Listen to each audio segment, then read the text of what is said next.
दोस्तों नमस्कार। और आप लोग कैसे हैं? उम्मीद करते हैं आप लोग बहुत अच्छे होंगे, स्वस्थ होंगे, मस्त होंगे, पढ़ाई में व्यस्त होंगे। साथियों, इसके पहले हम लोगों ने 70 नंबर क्वेश्चन तक प्रैक्टिस से सॉल्व कर लिया है और 70 नंबर क्वेश्चन का आंसर क्या है ये आप कमेंट बॉक्स में कमेंट ज़रूर करें। यदि वो वीडियो नहीं देखे हैं तो उस वीडियो को ज़रूर देखें और कमेंट बॉक्स में कमेंट करें कि इस क्वेश्चन का क्या आंसर होगा। क्वेश्चन है, निम्नलिखित में से कौन सा सुमेलित नहीं है? पहला है, लोथियन ग्रीन ने महाद्वीपीय विस्थापन सिद्धांत दिया था या क्षैतिज विस्थापन सिद्धांत दिया था। दूसरा है, एफ.बी. टेलर ने चतुष्फलकीय सिद्धांत दिया। और तीसरा है, अल्फ्रेड वेगनर ने विस्थापन सिद्धांत दिया या हैरी हेस ने ये पूरा चुंबकत्व सिद्धांत दिया। तो इसमें से कौन सा सही होगा ये आप कमेंट बॉक्स में कमेंट जरूर करें। चलिए स्टार्ट करते हैं हम लोग आज का अपना प्रैक्टिस सेशन। आज का साथियों हम लोगों का जो प्रैक्टिस होगा वह आज के प्रैक्टिस सेट में हम लोगों ने 10 क्वेश्चन का टारगेट लिया है। इस 10 क्वेश्चन में हम लोग अधिकांशतः कूट टाइप के क्वेश्चन को सॉल्व करेंगे और इस कूट टाइप के क्वेश्चन को हम लोग जो सॉल्व करेंगे एक क्वेश्चन में 4-4, 6-6 क्वेश्चन के आंसर जान सकेंगे। तो चलिए स्टार्ट करते हैं आज का अपना पहला क्वेश्चन। तो जैसा कि आपके सामने है साथियों कि नजका पटल किस दिशा की ओर बढ़ रहा है।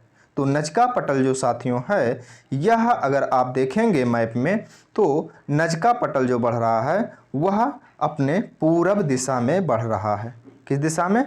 पूरब दिशा में बढ़ रहा है। ऐसे आप देखेंगे तो नजका पटल पूरब दिशा में बढ़ रहा होगा।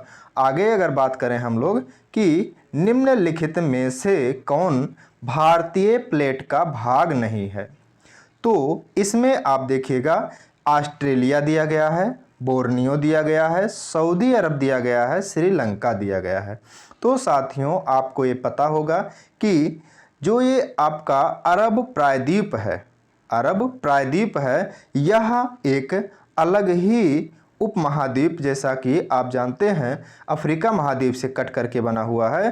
तो यह जो होगा आपका, आप देखेंगे इस तरह से मैप, तो इस तरह से ये कट करके अफ्रीका से बना हुआ है अरब प्रायद्वीप। तो यह इंडियन प्लेट का हिस्सा नहीं है। जैसा कि इंडियन प्लेट आप देखेंगे तो इंडियन प्लेट के अंतर्गत इस तरह से ये वर्णन है और इसका जो विस्तार है यहाँ तक है और इसी में ऐसे यहाँ पर ऑस्ट्रेलिया स्थित है और बोर्नियो द्वीप भी यहीं पे है। तो इस तरह से यह बोर्नियो हो गया और श्रीलंका आपका यहाँ पे है तो श्रीलंका हो गया और ऑस्ट्रेलिया आपका ये हो गया। तो ये सभी भाग हैं लेकिन ये अरब वाला भाग नहीं है साथियों। तो आपका उत्तर हो जाएगा सी। आगे बढ़ते हैं। नेक्स्ट क्वेश्चन है साथियों, निम्नलिखित में से कौन सी एक अपर्दनात्मक स्थलाकृति नहीं है, यानी कि वह निक्षेपात्मक स्थलाकृति होगी। तो इसमें से कौन है? आप देखेंगे कास्ट विंडो, यानी कि जब आप अपर्दनात्मक क्षेत्र में जाते हैं कहीं पे और वहाँ पे कास्ट स्थलाकृति होती है तो उस तरह से, जैसे यह मान लीजिए स्थलखंड है और इस तरह से ये इसके ऊपर का ये भाग है और इस भाग में कहीं कहीं आपको इस तरह से होल मिल जाता है तो यह विंडो खिड़की कहलाता है। तो इस तरह से कास्ट विंडो जो होते हैं ये क्या होते हैं, जब ये कट जाते हैं तो बनते हैं। तो यानी कि ये कास्ट स्थलाकृति का एक ऐसा अपर्दनात्मक स्थलाकृति है। तो यह तो उत्तर होगा नहीं। आगे बढ़ते हैं, डोलाइन में जाते हैं। डोलाइन यही होता है जब बड़ा हो जाता है, तो यह भी होगा नहीं। लैपीज की बात करें तो यह भी क्या होता है, कास्ट क्षेत्रों में इस तरह से ऐसे ऐसे कटे हुए होते हैं और नुकीले तरह से निकले हुए होते हैं, तो यह भी लैपीज भी नहीं होगा। स्टैलेग्माइट, ये स्टैलेग्माइट जो होता है साथियों, इसमें होता क्या है कि इस तरह से स्थलाकृति होगी और यहाँ से इस तरह से चूने का जो ये पदार्थ होगा ये इस तरह से टपक रहा होगा और टपकते टपकते साथियों यह क्या होता है, नीचे की तरफ यह इकट्ठा होते जाता है और लास्ट में एक ऐसे स्तंभ के जैसे बन जाता है। तो इसी को स्टैलेग्माइट कहा जाता है। और ये जो ऊपर से लटक रहा होता है इसको स्टैलेक्टाइट कहा जाता है। और यही जब इस तरह से इसमें मिल जाता है तो इसको कहा जाता है कंदरा स्तंभ। तो इसमें आपका उत्तर हो जाएगा डी वाला। आगे बढ़ते हैं। मित्रों, यदि आपको ये वीडियो पसंद लग रहा है तो प्लीज़ वीडियो को लाइक ज़रूर करिए और चैनल को सब्सक्राइब करना कतई मत भूलिए और बेल आइकन को भी ज़रूर प्रेस करिएगा। आगे बढ़ते हैं हम लोग इस सिद्धांत को देखते हैं। साथियों, यहाँ पे दिया गया है पेनी प्लेन। पेनी प्लेन की कौन दिया संकल्पना? आधार तल की संकल्पना कौन दिया? महाद्वीपीय विस्थापन की संकल्पना कौन दिया? और प्लेट विवर्तनी की संकल्पना कौन दिया? तो आपको साथियों पहले प्लेट विवर्तनी की देखते हैं। प्लेट विवर्तनी की कौन दिया था? हैरी हेस मान लेते हैं। आधार तल की संकल्पना अगर आप देखेंगे तो पावेल ने दिया था। पेनी प्लेन की बात करेंगे तो यह अपर्दनात्मक स्थलाकृति के लास्ट वाला भाग है, तो यह डेविस ने दिया था, अपर्दन से संबंधित सिद्धांत। महाद्वीपीय विस्थापन वेगनर ने दिया था। तो इसका उत्तर क्या हो जाएगा साथियों? ए का 4 यहाँ पे तो एक जगह पे मिल रहा है साथियों, ए का 4। चलिए, चौथा तो विकल्प नहीं दिख रहा, हो सकता है यही सही हो जाए। ए का 4 और बी का 1 भी मिल रहा है, सी का 2 भी मिल रहा है, डी का थर्ड भी मिल रहा है, यानी कि उत्तर आपका यहाँ पे मिल गया साथियों। तो इस तरह से इसका विकल्प का आंसर क्या हो जाएगा? सी हो जाएगा। आगे बढ़ते हैं 75 नंबर क्वेश्चन पर। तो यहाँ पर साथियों आपके सामने दिया गया है परिकल्पना और उस परिकल्पना से जुड़े विद्वान का नाम। यहाँ पे आपको डेविस यानी कि डेविस ने जो अपर्दन संकल्पना दिया था, तो अभी ही हमने आपको बताया ऊपर क्या है यहाँ पर। लेकिन साथियों आपको एक चीज़ ध्यान देना होगा। ध्यान ये देना है कि यहाँ पे जो आंसर दिया है ना, ये एक से मिलान करवा रहा है, यानी कि इधर से मिलान करवा रहा है, इधर से मिलान करवाएगा।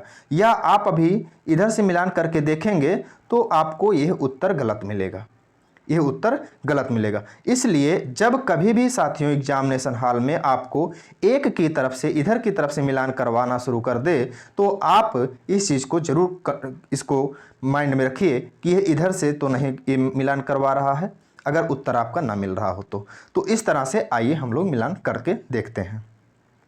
साथियों यहाँ पर अगर आप देखेंगे तो पेडी प्लेन जो है, पेडी प्लेन संकल्पना किसने दिया था? किंग ने दिया था। यानी कि दूसरे का कौन है? सी सही है, दूसरे में सी सही है।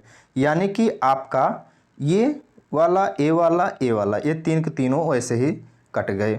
यानी कि 75 का इसमें कौन सा दिखा रहा है? 75 का क्वेश्चन का इसमें आपका ये आंसर इसमें दिख रहा है कि इसका यह सही होगा। चलिए और आगे मिलाते हैं। इसमें आगे मिलता होगा तो सही है, नहीं मिलता होगा तो फिर हम लोग इधर से मिलाते हैं। आगे है पेडी प्लेन हो गया, सॉरी यहाँ पे पेनी प्लेन के बजाय हमने पेडी प्लेन को जो है यहाँ से लिया है। यहाँ पर हम लोगों का होगा पेडी प्लेन। पेडी प्लेन क्या होगा? यह होगा किंग का, यानी कि सी का 1, सी का ए, तो इसमें तीनों में नहीं है। आगे देखते हैं। डेविस ने पेनी प्लेन दिया था 2 का ए, तो 2 का तो ए नहीं मिल रहा साथियों। एक का सी यहाँ पर साथियों हम लोग गलत कर रहे हैं। यहाँ पे पेडी प्लेन हमको इधर से इधर की तरफ चलना है। एक का सी कहाँ पे है? एक का सी आपको दिख रहा होगा कि सी में ही है। इसके बाद पेनी प्लेन, पेनी प्लेन किसने दिया था? इसको अगर आप देखेंगे तो 2 का ए, तो 2 का ए मिल रहा है। आगे देखेंगे इंड्रम पेंक ने दिया था, तो 3 का बी से मिलान हो गया और ये वाला इससे मिलान हो गया। इस तरह से साथियों आपका उत्तर कौन सा हो जाएगा? सी वाला आंसर सही हो जाएगा। तो इस तरह से थोड़ा कूट वाले में प्रॉब्लम आती है, लेकिन इसको अगर थोड़ा सा स्थिरता के साथ सॉल्व करेंगे तो बहुत अच्छा आंसर निकल जाता है। आगे हम लोग देखते हैं।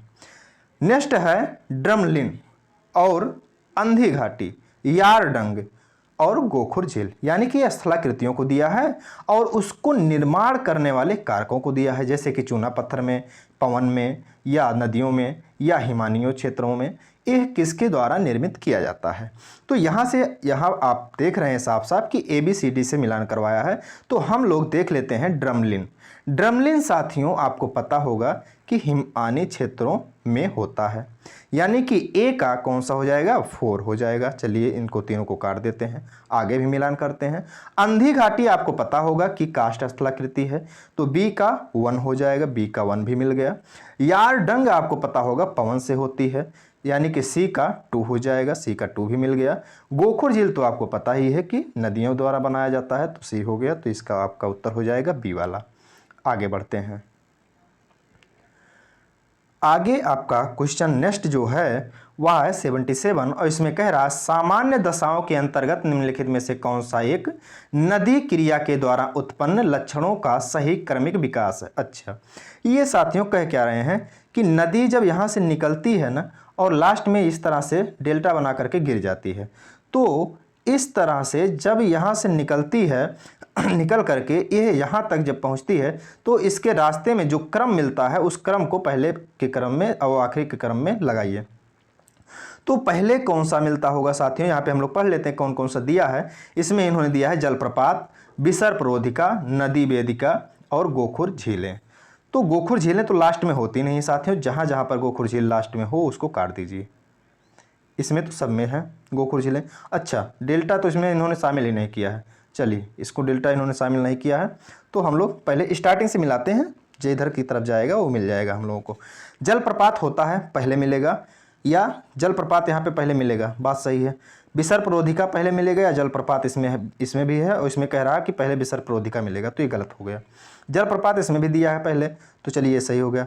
नदी वेदिका दे रहा है और जलप्रपात, तो जलप्रपात नदी वेदिका से बाद में नहीं होगा, बल्कि नदी वेदिका जो है बाद में होगी, जलप्रपात पहले होगा, तो यह वाला भी विकल्प गलत हो गया। यानी कि ए और सी में हमें विचार करना है।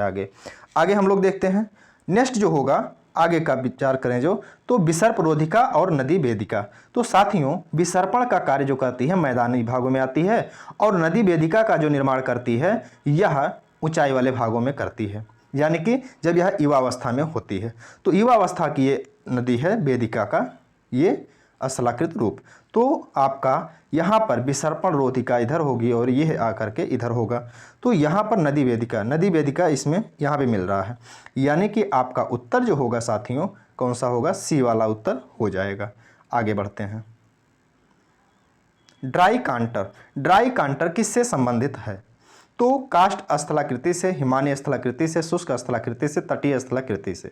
तो जैसा कि साथियों यहाँ पे लिखा ही गया है ड्राई मतलब शुष्क, तो इसी को लगा दीजिए, आगे आंसर मिल जाएगा आपको। आगे बढ़ते हैं।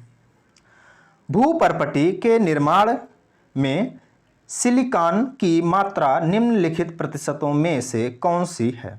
तो साथियों भूपर्पटी में जो सिलिकॉन की मात्रा होती है 27.72। आप इस तरह से भी याद कर सकते हैं, 27 फिर 72, इस तरह से सिलिकॉन की मात्रा याद कर लीजिए।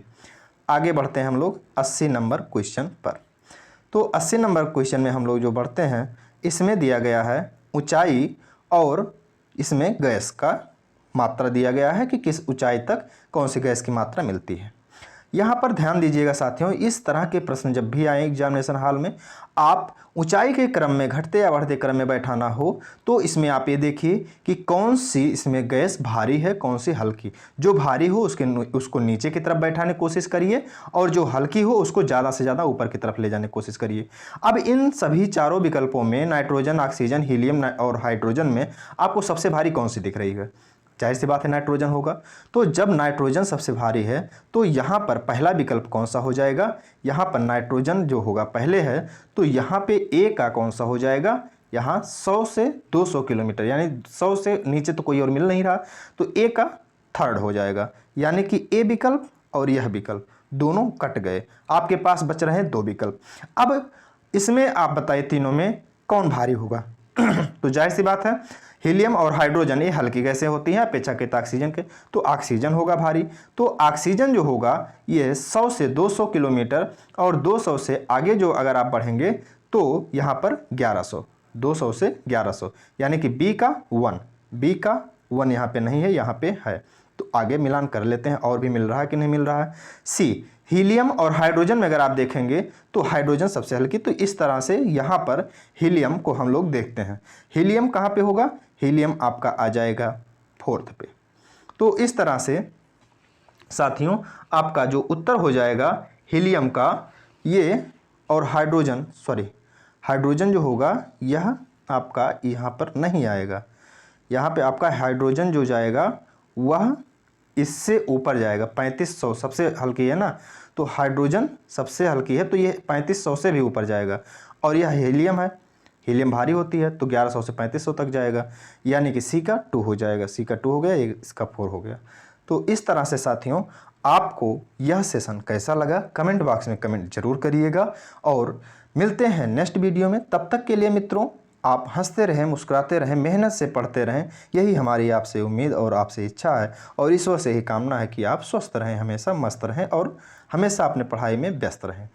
नमस्कार साथियों, जय हिंद, वंदे मातरम।